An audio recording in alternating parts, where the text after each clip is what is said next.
Minha gente, muito boa tarde. Então, maravilhosa é a palavra, maravilhoso é o nosso Deus. É Ele que nos fala profundamente ao nosso coração, a fim de que nós possamos entender aquilo que nós vemos, aquilo que vivemos, de forma que nós não nos enganemos nunca. Porque se nós não estivermos enganados, se nós conseguirmos andar dentro da verdade, dentro daquilo que é correto, dentro daquilo que é real, nós vamos conseguir escapar das pedras falsas pelos caminhos. Diz assim a palavra do Senhor, lá em Lucas 14, de 1 a 6, aconteceu que ao entrar ele num sábado, na casa de um dos principais fariseus para comer pão, eis que o estavam observando. Ora, diante dele se achava um homem hidrópico. Então Jesus, dirigindo-se aos intérpretes da lei e aos fariseus, perguntou-lhes: é ou não é lícito curar no sábado? Eles, porém, nada disseram. E tomando-o, o curou e o despediu. A seguir lhes perguntou: qual de vós, se o filho ou o boi cair num poço, não o tirará logo, mesmo em dia de sábado? A isto nada puderam responder. Então nós vemos que tudo o que está descrito nessa maravilhosa palavra é o que acontece à nossa volta, como se essa palavra estivesse sendo refletida por um espelho. E nós vemos que isso tudo é o que de fato acontece. A mesma hipocrisia, o mesmo farisaísmo, ou seja, tudo é o que está de fato o que aconteceu lá naquele momento que Jesus usou para, digamos, pintar esse quadro, a fim de que esse quadro chegasse até os nossos dias e nos mostrasse o quanto nós somos hipócritas e farisaicos. Dessa mesma forma é que ele, com esse mesmo olhar, é que quer nos mostrar o quanto nós estamos nos distanciando da verdade, daquilo que está contido nesse conhecimento que nós podemos chamar de conhecimento judaico-cristão. E nós vemos que sim, esse conhecimento judaico-cristão é o que gera esse ódio da grande maioria desses hipócritas e fariseus que querem nos destruir. E por que querem nos destruir? Porque, na verdade, se eles destroem a base da nossa fé, eles conseguem fazer no mundo ou do mundo aquilo que eles sonham fazer. Por esse motivo é que é proibido amar.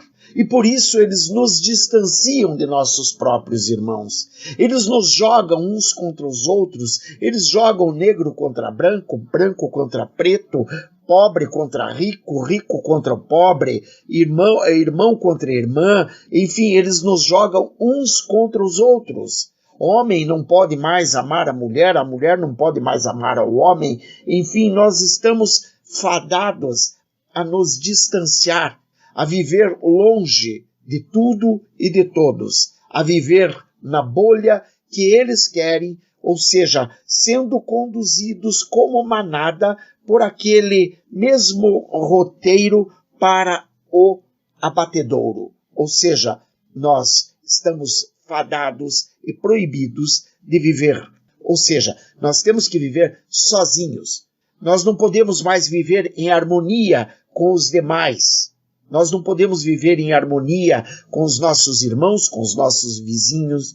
Estamos condenados a viver isolados, trancados em quartos ou cubículos, não importa.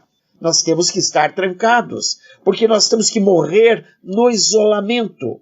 Nós não precisamos ter feito absolutamente nada para sermos trancafiados. Temos apenas que morrer no isolamento. Portanto, sós. E, principalmente, com medo. O medo do contato com os demais. Por isso, nós não podemos nem mesmo respirar o ar que os demais respiram. Nós temos que fazer aquilo que a grande maioria está sendo conduzida a fazer. Ou seja, nós temos que tomar decisões de não respeitar as leis, não respeitar as regras, não respeitar o próximo, não respeitar o direito à vida, à comida, aos remédios, a tratamento e mesmo à dignidade que é provida pela própria natureza. E por isso é que eles nos tiram como se não tivéssemos direito a absolutamente nada. Quem tem direitos? Apenas quem enxerga o mundo de outra forma. É necessário que você enxergue o mundo com aqueles olhos de quem vê que o errado é aquilo que era considerado certo até ontem. Então, hoje passa a ser errado. Você não pode mais se conduzir por aqueles acertos de antes. Tudo para você tem que ser o de aqui para frente, o de hoje para amanhã, ou seja, sob os olhos daqueles que querem te induzir a não crer no Cristo eterno, no Filho do Deus vivo, naquele que é o caminho, a verdade e a vida. Eles querem te provar que eles têm a capacidade de transformar este mundo e fazer com que o paraíso seja aqui e agora. Com que você não tenha nem mesmo que sonhar com absolutamente nada após a morte. Por quê? Porque você vai ter que adorar a quem? Ao teu líder. O líder, não o religioso, nem mesmo o espiritual, e nem nada. Apenas adorar aquele líder, e especialmente aquele líder que é abominação aos olhos do Senhor. É curioso, porque é exatamente para os caminhos que eles estão nos conduzindo. Por isso eles estão nos afastando uns dos outros. Por isso eles estão mostrando que eu não sou igual a você e você não é igual a mim. E que nós temos que nos odiar, e eu tenho que te entregar, e você tem que me entregar. Um tem que denunciar o outro, um tem que trabalhar para que o outro seja sufocado, para que o outro deixe de ser essencial. Ele terá que não ser essencial, porque se o trabalho dele, que dá sustento a ele, porque do suor do teu rosto comerás. Ora, se aquele trabalho que causa o suor do teu rosto e que te dá a comida não é essencial, portanto você também não é essencial. Não sendo essencial, é claro que você está fadado a cumprir a sina dos demais. Aquela mesma sina de criança, de velho, que está sendo fadada à morte sem nem mesmo o contato com os seus, sem nem mesmo a oportunidade de um abraço afetuoso do seu filho, da sua mulher, da sua mãe, do seu avô, da sua avó, do seu tio, da sua tia. Aquele abraço afetuoso do amigo. Não pode mais. Um não pode mais olhar para o outro e Deus me livre que hajam perdigotos pelo caminho. Nossa, são capazes de armar um guarda-chuva na tua frente. Ignoram e nos fazem ignorar que o Senhor é o dono do mundo, é o dono do sábado. E por esse motivo, nós temos que caminhar enquanto ainda há luz, independentemente de ser sábado ou não. Nós temos que caminhar enquanto há luz, ou seja, fazer a obra do Senhor, comentar sobre o Senhor, louvar, honrar e glorificar ao santo e sagrado nome, a fim de que todos vejam quão grande e maravilhoso é o Deus a quem servimos. Assim, se não caminharmos desta forma, nós estaremos vendo que de fato diz a palavra, e ela está corretíssima lá em Oséias 4, de 6 a 8. O meu povo está sendo destruído porque lhe falta o conhecimento. Porque tu, sacerdote, rejeitaste o conhecimento, também eu te rejeitarei, para que não sejas sacerdote diante de mim. Visto que te esquecestes da lei do teu Deus, também eu me esquecerei dos teus filhos. Quanto mais estes se multiplicam, tanto mais contra mim pecaram. Eu mudarei a sua honra em vergonha. Alimentam-se do pecado do meu povo e da maldade dele têm desejo ardente. Sim, ele está falando aqui claramente e usando a figura justamente do sacerdote para mostrar que esses líderes que nos conduzem ao abismo são exatamente a figura desse sacerdote, são exatamente os líderes a quem ele se recebe. Não ignorando que, claro, nós, os sacerdotes, o povo, a liderança eclesiástica, estamos totalmente errados e conduzindo o povo ao erro também. De fato, sim, mas principalmente nós estamos vendo que essa figura é a figura do homem que conduz o homem ao desvio, que conduz o homem a ignorar a voz do Senhor, que conduz o homem a ignorar o mandamento do Senhor, aquilo que Deus tem dito desde sempre, amar a Deus sobre todas as coisas. Não poderá haver absolutamente nada entre eu e Deus, entre você e Deus. Não pode haver nada, porque Deus é aquilo que está acima de tudo. Porque por Ele, com Ele e dele é que tudo se fez. Por isso é que nós estamos fadados a caminhar cegos, dominados pela nossa própria ignorância.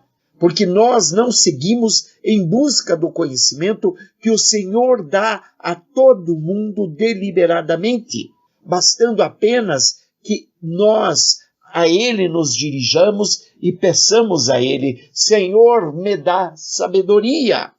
Especialmente aos sacerdotes, como fez Salomão quando Deus disse: pede-me o que queres. E ele disse: Senhor, eu quero sabedoria para poder conduzir este povo que tu me colocaste, tão numeroso à minha frente. E dessa forma é que nós ficamos entregues aos donos do poder, na palavra representada aqui na figura do sacerdote, que tanto mais força o homem contra si mesmo, contra Deus e contra o seu próximo. Por quê?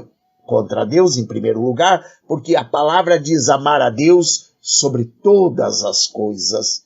E o segundo mandamento mais forte é amar ao próximo como a si mesmo. Então, primeiro ele faz com que você se sinta inútil, drogado, ladrão, sem vergonha, vagabundo, para que você não tenha amor próprio e, consequentemente, ao ver o teu próximo, você não pode amá-lo, porque você não se ama. E não se amando, é claro que você não tem a menor chance de poder chegar aonde tem que chegar. E diz também ainda a palavra do Senhor, lá em Lucas 16, de 8 a 13.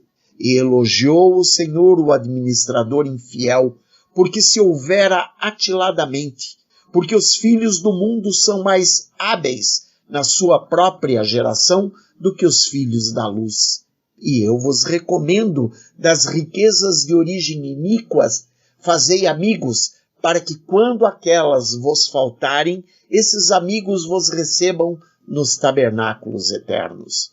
Quem é fiel no pouco, também é fiel no muito, e quem é injusto no pouco, também é injusto no muito. Se, pois, não vos tornastes fiéis na aplicação das riquezas de origem injusta, quem vos confiará a verdadeira riqueza? Se não vos tornastes fiéis na aplicação do alheio, quem vos dará o que é vosso?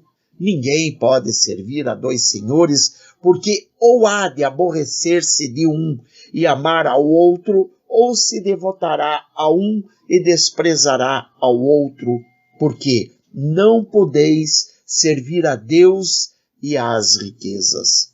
Ou seja, quem tem olhos para ver, veja.